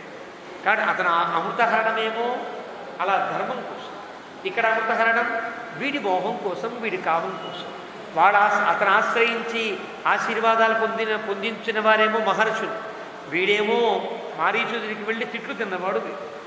ఆయనేమో జయించి పరాక్రమంతో ఈ అమృతం నీదే తీసుకుని వెళ్ళవచ్చు అని దేవేంద్రుడు చెబితే తీసుకొచ్చినవాడు. ఇంకా దేవేంద్రుడు కూడా ఓడిపోయి కదా పంపించాడు. సరే ఇంకా ఏం చేస్తాడు? దాన్ని ఎవరైనా గెలిచి కదా తీసుకురావాలి. గెలిచి తీసుకురావడం ధర్మబద్ధం ఎప్పుడు కూడా. ఓ రాజ్యమైనా వస్తువైనా ఏదైనా యుద్ధం చేసి గెలిస్తే అతనికి ఆ వంశం ఉంటుంది. పోటీల్లో మనకి ఒక పెద్ద కప్పు పెట్టారనుకోండి, ఎవడు గెలిస్తే వాడిదే కప్పు. అది మా లాస్ట్ ఇయర్ మాదే కాబట్టి ఇది మాదే అనడానికి వాళ్ళకి ఎలాగైతే హక్కు ఉండదో, దేవతలకు కూడా అమృతాన్ని ఎవరైతే జయించగలరో వాళ్ళది అవుతుంది అమృతం. ఎవరు జయించలేరు కాబట్టి కదా అలాగే. అలాంటి గరుత్మంతుడు అమృతాన్ని జయించి వచ్చినవాడు. వీడిద్దరికీ తేడా మనకు కనిపించడం కోసం, అందుకని వాడు విష్ణుమూర్తికి వాహనం అయ్యాడు, వీడు దౌర్భాగ్యుడు అయిపోయాడు అని చెప్పడానికి వీలుగా ఈ కథని ఇక్కడ అన్వయింపజేశాడు అని మన పెద్దలు చెప్తారు. అలాగా ఈ అమృతహరణం కోసం బయలుదేరాడు. అయోజాలాన్ని నిర్మథ్య, అక్కడ ఉండేటువంటి అమృతం చుట్టూ ఉండే ఇనప కచ్చడలు, ఇనప దాంతో చేసేటువంటి చాలా ఒక దానికి రక్షణ చేశారన్నమాట. దానికి అలాంటి దాన్ని పగలగొట్టి రత్నమయం గృహం, పెద్ద రత్నమయమైన గృహాన్ని బద్దలగొట్టి మహేంద్ర భవనాద్గుప్తం ఆజహార అమృతం తతః. మహేంద్రుని యొక్క భవనంలో ఎక్కడో ఒక ఏదో లాకర్లో దాచినటువంటి అమృతాన్ని తన పరాక్రమంతో జయించి పట్టుకొచ్చాడు గరుత్మంతుడు. తం మహర్షి గణైర్జుష్టం సుపర్ణకృత లక్షణం నామ్నా సుభద్రం న్యగ్రోధం తదర్శ ధనదానుజః. అది చూచినా వీడికి బుద్ధి రాలేదు అని చెప్పడం కోసం వాల్మీకి ఇక్కడ ఈ శ్లోకాన్ని చెప్పాడు. అలాగా మహర్షులందరూ ఉండే చెట్టు సుపర్ణకృత లక్షణం. గరుత్మంతుడు ఎక్కిన తరువాత విరిగిన కొమ్మ యొక్క గుర్తులు ఇంకా చెట్టుకున్నాయి, అది చూశాడు. నామ్నా సుభద్రం న్యగ్రోధం. అలాంటి చెట్టు చూస్తే ఒకసారి దిగన్నా ఆ చెట్టుకి నమస్కరించి మహర్షులకు ఆశీర్వచనం పొంది వెళితే గరుత్మంతుడు పొందిన విజయంలా నేను పొందుతాననే ఇంగితం కూడా వీడికి లేదన్నమాట అని చెప్పడం కోసమని ధనగానుజ. వీడి కుబేరుడికి తమ్ముడు ఎలా అయ్యాడు వీడి పొందా అన్నట్టుగా మాట్లాడాడు. ధనగానుజ తంతు గత్వా పరం పారం సముద్రస్య నదీపతే. అలాగా సముద్రం దాటుతూ దాటుతూ సముద్రం మధ్యలో ఉండే ఒక ద్వీపాన్ని చేరాడు. నదీ దదర్శ ఆశ్రమమేకాంతే వన్యే పుణ్యే వనాంతరే. ఒక ఆశ్రమానికి వెళ్ళాడు. అది మంచి అందంగా ఉంది, పుణ్యమైన ప్రాంతం. అక్కడ పుణ్యము అనగా మారీచుడు తన మాయోపాయములన్నీ విసర్జించి తన వృత్తులన్నీ విడిచిపెట్టి మాయలేమన్నా ఉంటే అప్పుడప్పుడు ఎత్తుతూనే ఉన్నాడు, ఎత్తకుండా ఏం లేడు. రకరకాల రూపాలు ధరించి తిరగడం లాంటివి ఉన్నాయి. కేవలం రావణాసురుడికి ఒక చారుడిగా పనిచేశాడు ఇప్పటిదాకా. మీకు ఈ మాటలు ఎక్కడ కనిపిస్తాయంటే సీతమ్మ బంగారు లేడిని చూచినప్పుడు లక్ష్మణస్వామి యొక్క మాటల్లో ఇవన్నీ ధరిస్తాయి. ఆ లేడిని చూచి లక్ష్మణస్వామి ముందే గుర్తుపట్టి వీడు మారీచుడులా ఉన్నాడంటాడు. ఎక్కడ చూశాడో తెలియదు మారీచుడు. అది అది అక్కడ చెప్పుకుందాం దాని సంఘటన, అద్భుతమైన సంఘటన అది కూడా. ఆ విధంగా వాడు కేవలం ధర్మబద్ధంగా కేవలం ఆ రాజుకి ఒక పౌరుడు కాబట్టి రాజుగారు వెళ్ళి అక్కడ పర్ణశాలలో ఏమవుతుందో చూసిరా అంటే మాయవేషం పన్నడం, ఏ పక్షిగానో కుక్కగానో నక్కగానో అవ్వడం, వెళ్ళడం, రాముడు అలా ఉన్నాడు మహర్షులు ఉన్నారని చెప్పడమే ఇలాగే పెట్టుకున్నాడు ఇప్పటిదాకా చారుడిగా పనిచేశాడు. అలాంటి వాడు వీడు. కాకపోతే తక్కిన సమయం అంతా ఏదో భగవద్ధ్యానంలోనో ఏదో ఒక యోగంలోనో గడుపుతున్నాడు. కాబట్టి ఇది పుణ్యమైన వనాంతరం. వాడలా ఉన్నాడు తత్ర కృష్ణాజినధరం ధరం. కృష్ణాజినాన్ని ధరించే ఉన్నాడు. బట్టలన్నీ వదిలిపెట్టాడు, పట్టుబట్టలు ఆభరణాన్ని విడిచిపెట్టేశాడు. జటావల్కలధారిణం, ఒక మహర్షిలాగా జటావల్కలాన్ని ధరించి ఉన్నాడు. దదర్శ నియతాహారం, మంచి నియతమైన ఆహారం కలిగిన వాడైన మారీచుడనే రాక్షసుని రావణాసుడు చూశాడు. ఇన్ని చెప్పి వాడు రాక్షసం అన్నాడు వాల్మీకి. అది తమాషా. జటావల్కలధారి, నియతాహారి, కృష్ణాజినధారి అయినప్పటికీ కూడా వాడు స్వబుద్ధ్య స్వజాత్య రాక్షసం, మారీచన్ నామ రాక్షసం. తమాషా ఏంటంటే ఇంతకుముందు రావణాసుడు మారీచుడి దగ్గరికి వెళ్ళినప్పుడు ఏమీ వర్ణించరా, దారిని వర్ణించరా, మహర్షిని వర్ణించరా. వెళ్ళాడు, మారీచుడిని కలిశాడు, మారీచుడు ఆతిథ్యం ఇచ్చాడు, ఏం కావాలి అన్నాడు, ఇలా చెయ్యాలి అన్నాడు, వద్దురా అన్నాడు, వచ్చేసాడు. కానీ ఇప్పుడు మారీచుడిని వర్ణించాడు. ఎందువల్ల వీడు కూడా రావణాసుడి హెచ్చరికలకు లొంగి సీతాపహరణానికి మాయోపాయం పన్నడానికి వీలుగా అవుతున్న వాడిని వాల్మీకి తన వాక్కులతో తిడుతున్నాడు. నియతాహారి ఇప్పటిదాకా యోగం చేశాడు, ఇప్పటిదాకా జటావల్కలాలు ధరించాడు, ఇప్పటిదాకా ఏదో భగవద్ధ్యానం చేసే వీడికేం మాయరోగం వచ్చింది అన్నట్టుగా వర్ణించి నా అమరాక్షసం, వీడి బుద్ధి పోయేది కాదనుకున్నాడు వాల్మీకి. అలా అని సరావణ సమాగమ్య విధివత్తేన రక్షస మారీచేనార్చితో రాజా సర్వకామైరమానుషై. వస్తే రావణాసుడు రాగానే ఆహ్వానించాడు, ఆతిథ్యాన్ని ఇచ్చాడు. సర్వకామైరమానుషై, మనుష్యులకు సంబంధించినంత గొప్ప గొప్ప ఆహారాలు, గొప్ప గొప్ప విందులు వాడేదో పెట్టాడు, వీడేదో మెక్కేసి ఉంటాడు. అలాగే అమానుషై ఆహారై సర్వకామై తిన్నాడు, అయిపోయింది. తం స్వయం పూజయిత్వాతు భోజనేన ఉదకేన చ. ఎప్పుడైనా ఆతిథ్యం అంటే ఉదకము భోజనము ప్రసాదించడం, ఉదకము భోజనము విశ్రమణము, ఈ మూడు ఉంటాయి. ఆతిథ్యం అంటే మంచి వెళ్ళంగానే కాళ్ళు కడుక్కోవడానికి మంచి నీళ్ళు ఇవ్వడం, మంచినీళ్ళు తాగడానికి ఇవ్వడం, శుభ్రం కడుపు నిండా అన్నం పెట్టడం, పడుకోవడానికి ఒక చక్కటి విశ్రమణ స్థానాన్ని ఏర్పరచడం, పడుకుని వాడు విశ్రమించింది అయ్యా పెడతానయ్యా అంటే వాడిని ఆదరించి పంపించడం. ఇది ఆతిథ్యంలో ప్రధాన భాగాలు 3. ఇవన్నీ చేశాడు. అర్థోపహితయా వాచ, చాలా అర్థవంతమైన మాటలతో మారీచో వాక్యమబ్రవీత్. మారీచుడు ఇలా అంటున్నాడు, కచ్చిత్సు కుశలం రాజన్ లంకాయాం రాక్షసేశ్వర కేనార్థేన పునస్త్వం వై తూర్ణమేవ ఇహాగతః. అందరూ బాగున్నారా లంకలో? ఏమిటి మొన్నే కదా వెళ్ళావు, ఒక్కరోజు కాల, నిన్న ఉదయమే కదా వెళ్ళావు ఇక్కడి నుంచి, వెళ్ళి మళ్ళీ వెంటనే ఎందుకు తిరిగి వచ్చావు అని అడిగాడు. ఏవముక్తో మహాతేజా. ఇక్కడ తమాషా, ఈ శ్లోకాన్ని ప్రక్షిప్త శ్లోకంగా భావించేటువంటి వాడు కొంతమంది ఉంటారు. అసలు 31వ సర్గలోనే శూర్పణఖ చెప్పిన తర్వాత సుమారు 7-8 శ్లోకములలో రావణాసురుడు మారీచుడిని కలిశాడని, వాడు తిరస్కరించాడని, వీడు వచ్చేసాడని చెప్పినవన్నీ కూడా ఆ 31వ సర్గ అంతా కూడా ప్రక్షిప్త సర్గ అనేవాడు కూడా ఉన్నారు, అనే ఒక పాఠాంతరం కూడా ఉన్నది.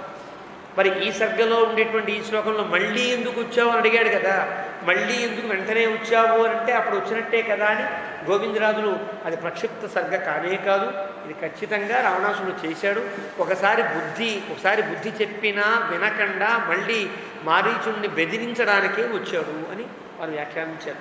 కాబట్టి గోవిందరాజుల వ్యాఖ్యానానుసారంగా ఆ సర్గ ఉన్నది, ఈ సర్గ ఉన్నది, సరైనటువంటి కథానుగుణంగానే సాగుతోంది. ఇలా తంతు పశ్చాదిదం వాక్యం అబ్రవీత్ వాక్యకోవిద. మారీచుడు ఇలా మాట్లాడతాడని తెలియదా రావణాసురుడికి, మళ్ళీ ఎందుకు వచ్చావు అంటాడు. రాముడి గురించి గొప్పగా చెప్తాడు, రాముడి దగ్గరికి వెళితే ప్రమాదం మళ్ళీ చెప్తాడు, ఇవన్నీ ఇంకా ఎక్కువ చెప్తాడు. అప్పుడే మొన్నే 2-3 శ్లోకాల్లో చెప్తే ఇప్పుడు 20-30 శ్లోకాల్లో చెప్తాడు. అన్నీ అనుకుని మారీచుడు ఏం మాట్లాడినా కూడా ఆ మాటలకు లొంగకుండా మారీచుడినే ఈ పనికి లొంగదీసేసుకునేటట్టుగా మీరు ప్లాన్ చేసుకొచ్చాడు కదా. వాక్యకోవిద, మాట్లాడడంలో చాలా నైపుణ్యాన్ని నేర్చుకుని వచ్చిన వాడే ఉన్నాడు రావణాసుడు. అంటే ముందస్తు ప్లాన్లో ఉన్నాడు కాబట్టి ఇలా మాట్లాడతాడు. మనం ఏం మాట్లాడాలో అది మాట్లాడాలని ముందుగా నిశ్చయించుకున్న రావణాసురుడు ఇలా మాట్లాడుతున్నాడు అంటూ ఆ 35వ సర్గను ముగించాడు వాల్మీకి. ఇత్యార్షే వాల్మీకి శ్రీరామాయణే ఆదికావ్యే అరణ్యకాండే 35 సర్గ. 35వ సర్గ ముగిసింది. రేపటి రోజున 36వ సర్గ చూసే ప్రయత్నం చేద్దాం.